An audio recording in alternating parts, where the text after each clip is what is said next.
was making the big move, but I don't have to because Trustee Sowell is remote. So Yeah. can we have the members of the Finance Committee who are in the room present at the table, please?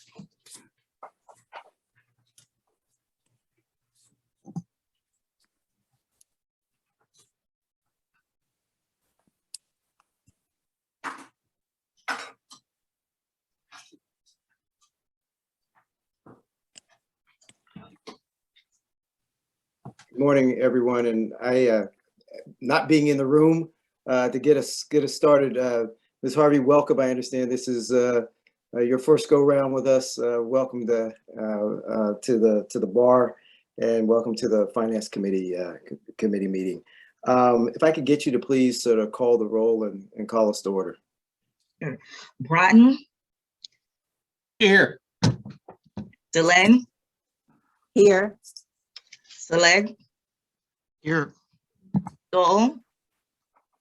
Present. Tony. You have a quorum. Very good.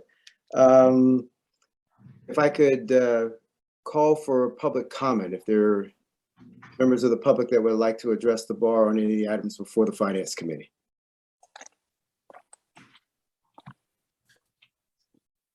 I'm going to presume that. I do not see any hands raised at the moment. Very good. I apologize. I see one hand raised. Pete Bennett. Very good. Mr. Bennett, you have an opportunity to address the Finance Committee, and you have 2 minutes to do so. Could folks? Greetings. Please. Okay, there we go. I didn't see the microphone working. My name is Pete Bennett. I have extensive experience in a courtroom, and I have endured what I consider gross failings by the State Bar. I consider my case bigger and worse than the Tom Giardi case. I have multiple attorneys disbarred. I was instrumental in bringing in the California Department of Justice to arrest District Attorney Mark Peterson. My civil rights have been abused so badly that Judge Joel Gulab was able to take my driver's license for 16 years in conjunction with District Attorney Mark Peterson. I have lost every case.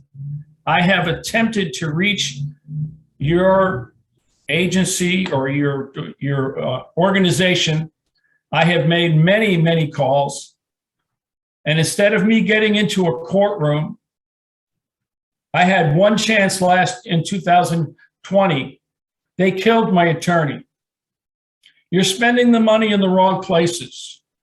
Here's the impact that you can listen to. You're working with Assemblymember Bill Quirk. He authored the Amber Alert story, AB 535 or 536. The girl in the video, the girl in that story was my girlfriend. They took a 5-year-old girl and killed her. Tell Gavin Newsom, who I talked to in 2010, that my family's been murdered in connection to the PG&E explosion. I know who blew up the pipeline, and I am tired of being shoved in a hole. You got me? I'm going to be visible.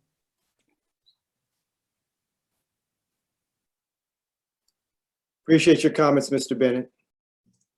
Are there others that would wish to address the committee? I do not see any additional hands raised. All right. I think next on the agenda is the chair's report.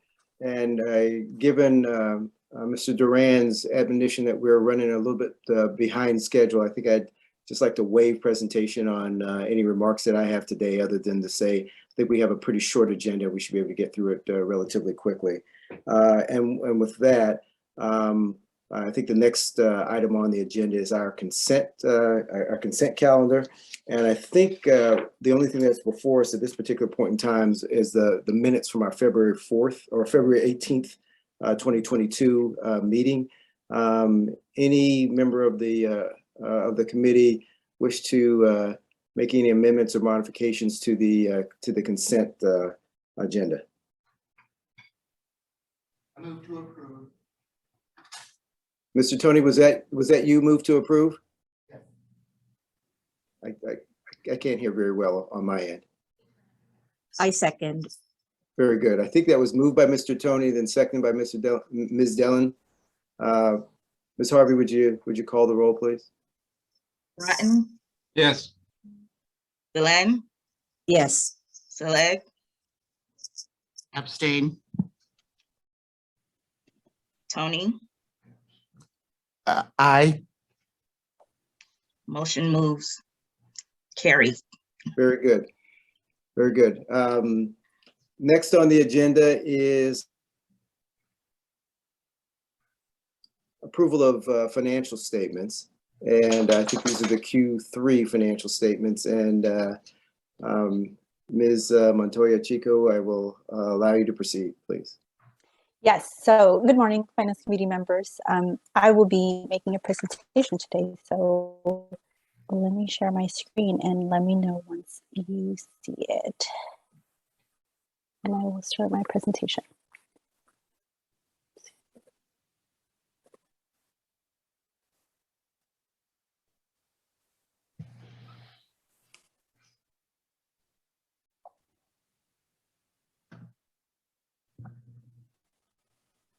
We can see. Okay, can everyone see my screen well? Yes. Yes. Great. So first, I'm going to start off with going over our Q3 reports, and then I will follow by going into our Q4 reports.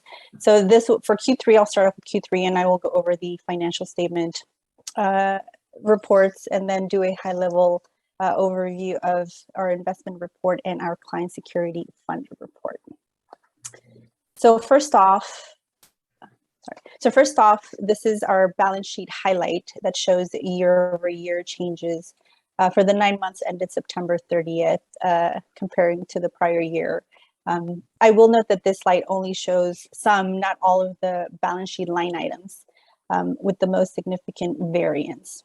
So first off, on the assets, you'll see that cash and investments had the most significant change from last year.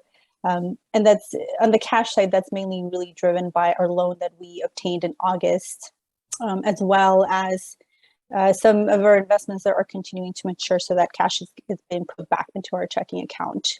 And given that our investments are maturing, our actual investment assets are decreasing until we continue to reinvest that. On the liability side, you'll see that the loan payable, the OPEB liabilities, which is our other post-employment benefits, and our pension liability had the most significant change from last year. As I mentioned on the loan payable, we obtained a new loan in August, thus the increase in that account. Our OPEB liabilities, that close to $22 million increase was really due to the one-time change from an OPEB asset to an OPEB liability. And that was the result of us opening up those post-retirement benefits to non-executives. And then finally, the net pension liability. This is all actuarially driven. We have an annual valuation that we perform, and these numbers change annually. So in Q4, you will see these numbers change from what you've seen in the past quarters. Now I'll move on to the budget to actual, the income statement budget to actual, and I'll first start off with revenues followed by expenses, and these are listed by fund. So first off, the general fund revenues are above budget by about $3 million, and this is really mainly driven by our mandatory fees that we had under budgeted in 2021 in the general fund. The next line item is what I call the grants funds.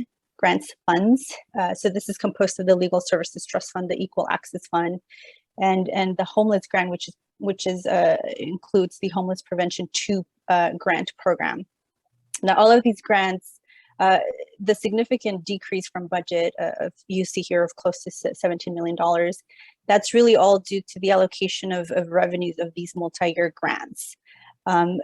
Really, our accounting did not align with the way we had budgeted, which is why you see that significant variance. But if you recall, we did have a budget amendment. So this will self-correct. So that significant variance will self-correct by the end of the year.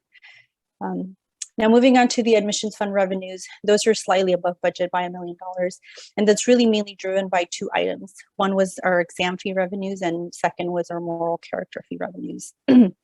On the exam fee revenues, they were higher as we did have a broader pool of applicants due to the online exam availability that happened all of 2021 was online for the bar exam.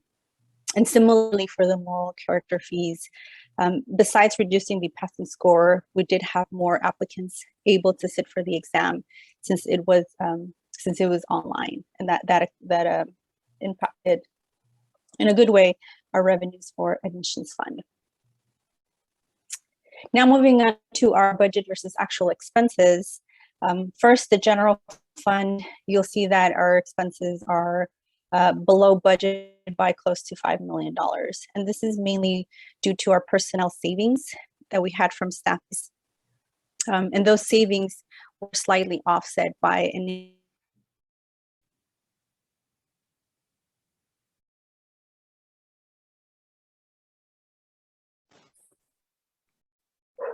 Can folks hear me?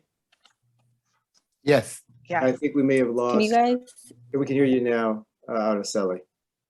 Please go ahead, continue. Okay, let me see what happened. Can you guys see my screen? Sorry about that. No, not I'm now. not sure what happened. Okay, let me try again. Okay, there you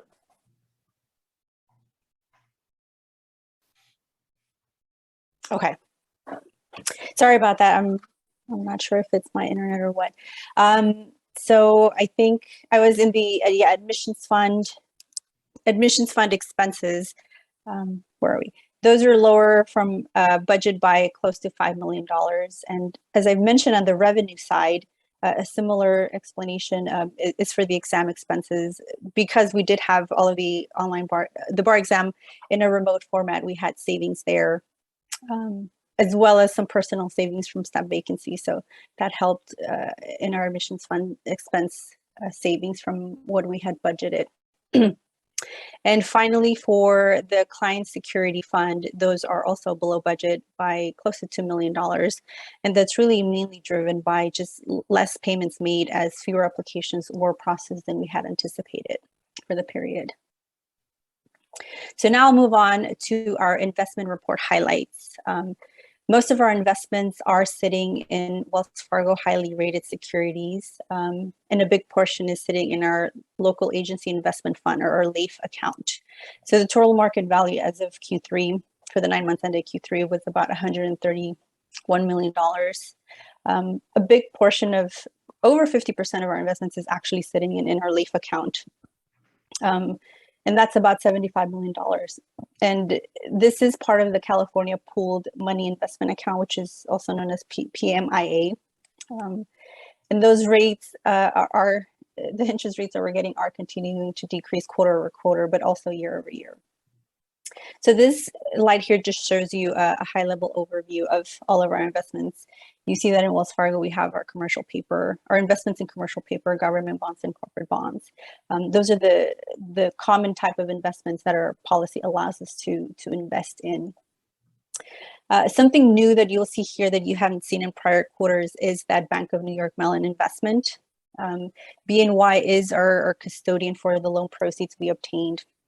And we did instruct BNY to invest those loan proceeds in investments so that we can get some earnings. So right now, our BNY investments are primarily sitting in money market funds and commercial paper. Okay, moving on to the Client Security Fund. So here are some highlights for the Client Security Fund activities for the 9 months ended. Total payouts for that period were about just over $4 million. We did have close to 500 new applications for the period, totaling about $20 million. So that was actually an increase of 100% from last year in terms of dollars. We have about 700, a little bit over 700 applications that we did process worth $18 million, which was also an increase from prior year. And as of Q3, we have about 1,300, a little bit over 1,300 applications that are pending for processing. Now, this slide here shows the various current year and prior year application activities. This is basically a summary of what I just discussed in the prior slides. It shows the application numbers and the corresponding dollar amounts for those applications. So you can see the change from period to period here. Now, I will stop presenting right now, see if anybody has any questions, and allow me to post the resolution before we move on to our Q4 reports. I do have a question, Chair. Please, Ms. Dillon. Thank you. Thank you so much for the presentation. Appreciate all the help and I mean the work. A quick question for you on the savings on the exams. Is that also taking into account the expenses for the refund to some of the applicants related to? Go ahead. Sorry. So the refunds, we budgeted those to be in 2022. So the saving and expenses that you see right now are not capturing the refunds. Those we did budget in 2022 versus or that impact, I should say, is going to be reflected in 2022 versus 2021. All right then. Sure. Other questions from the committee? Yes, I have a couple questions, Chair. Please, Mr. Tony. So I'm interested in trying to align the assets and liabilities chart summary with the summary that you presented around investments. And so let's start with assets and liabilities. Mm-hmm. I see a line item of investments at about $40.8 million, and I see cash at 121. Could you explain what cash means? I assume it's not like money sitting in bags. What does cash mean in this sense, right? Seriously. No. So our cash is, we have various cash accounts, our normal operating account with Wells Fargo. That's where most of our cash is sitting. And that's what you see on the balance sheet. So Okay. no, it's not bags of cash. Right. So it's almost like it's in the operating account. It is in the operating account. Okay. All right. So Correct. sometimes I've seen it labeled as operating in another form. Oh, I see. Might Okay. be something to think about. But anyway, Okay. just for clarity, it's not a big deal. What I'm trying to figure out is when we get to, if you could go back to your chart, because I'm having trouble finding it on my screen. You had a chart about the money in the Wells Fargo, kind of the investments. Could you put that one up again, please? Yes. Thank you. Because I have a question that relates to that I'm trying to figure out. Okay. I think this is the one you're referring to.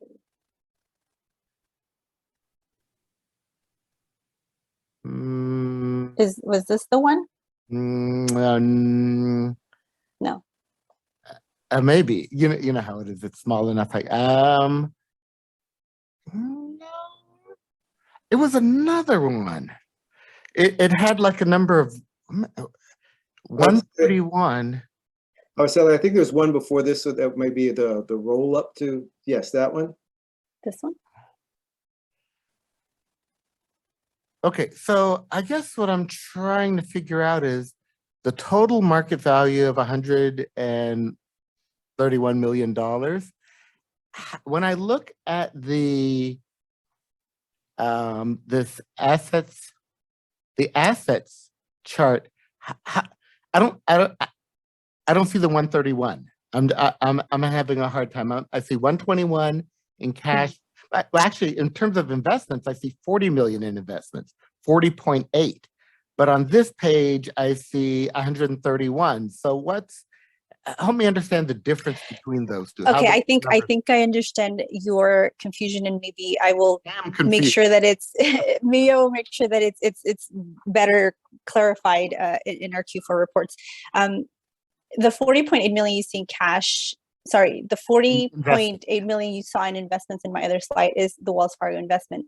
The 75 million in the LAIF and money markets, it's cash and cash equivalents. So those are sitting in technically our cash account that you saw in the first slide.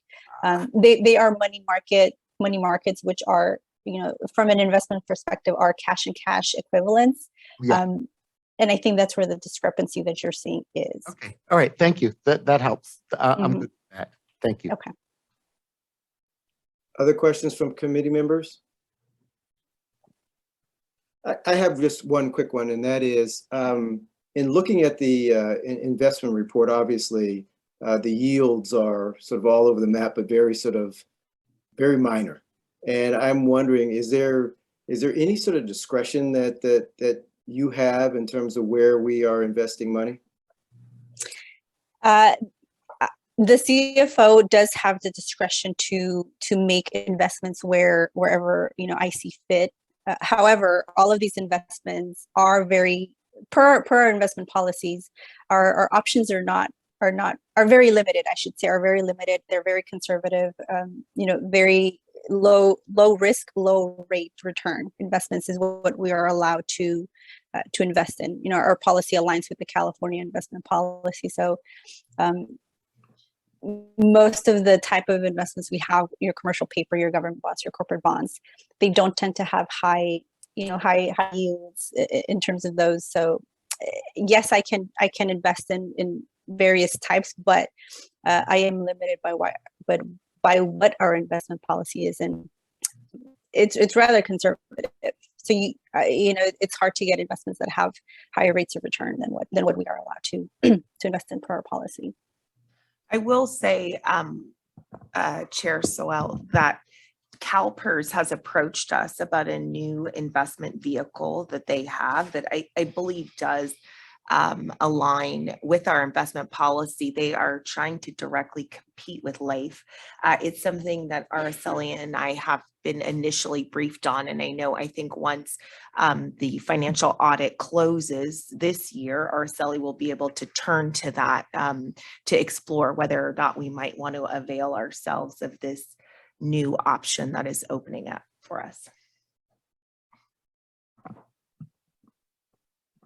Very good. If there are no other questions from the committee, can I get a motion on the Q3 financial statement, investment statement, and client security fund presentation? So moved. Second, All right, I just want to make sure, because I'm not in the room. I think, Mr. Tony, did you move? It was Saleg. Mr. Saleg. And then Ms. Dellin, second? Yes. Okay, very good. Ms. Harvey, would you please call the roll? Bratton, Yes. Deland, yes. Staleg, Yes. Tony, Aye. the motion carries. Very good. Ms. Montoya Chico, would you like to move to your next item, please? Well, I will share my screen again and present and wrap up our presentation with our Q4 report. So please let me know once you see the presentation. You're good. It's my screen. Okay, good. So now I will be going into our Q4 reports. I will note that the Q4 financial statement report, we were not able to present that on time for this meeting. However, we will provide that report at a later meeting. So for now, I will only cover the Q4 investment report and the client security fund report.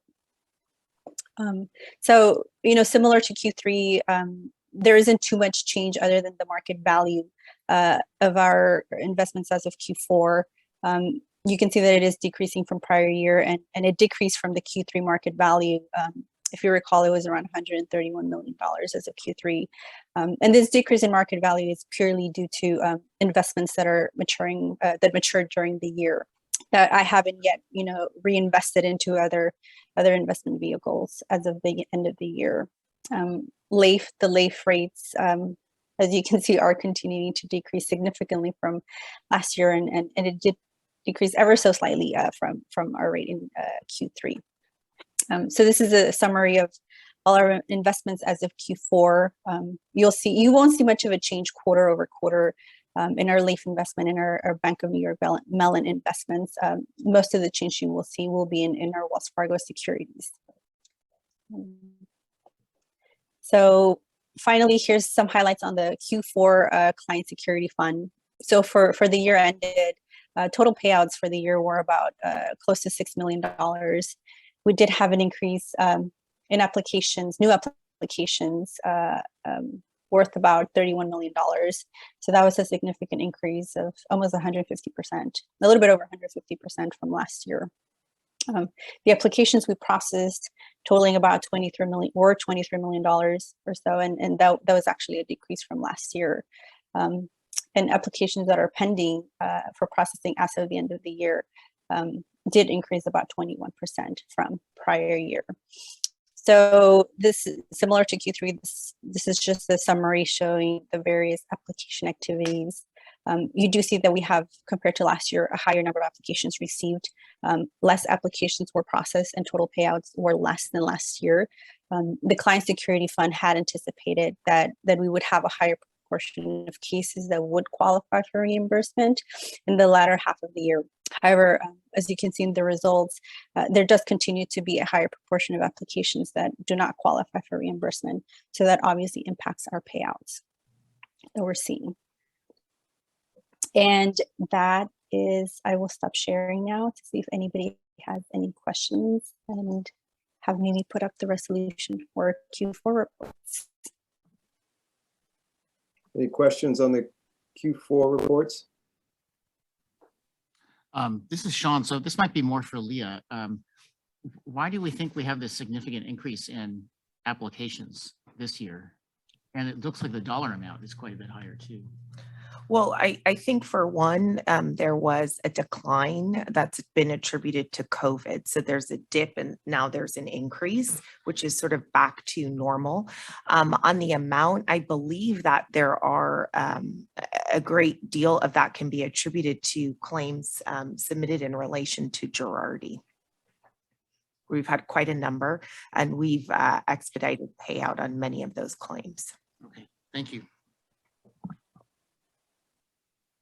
Other questions? I have one, and that is, Ms. Matoya-Chika, I know we're doing Q3 and Q4 right now, and obviously Q1 of 2022 is upon us, and I think there's some reasons for the lag, and why we're just seeing these now. What are you anticipating as being sort of the normal cadence in terms of when this committee will see sort of these quarterly reports going forward?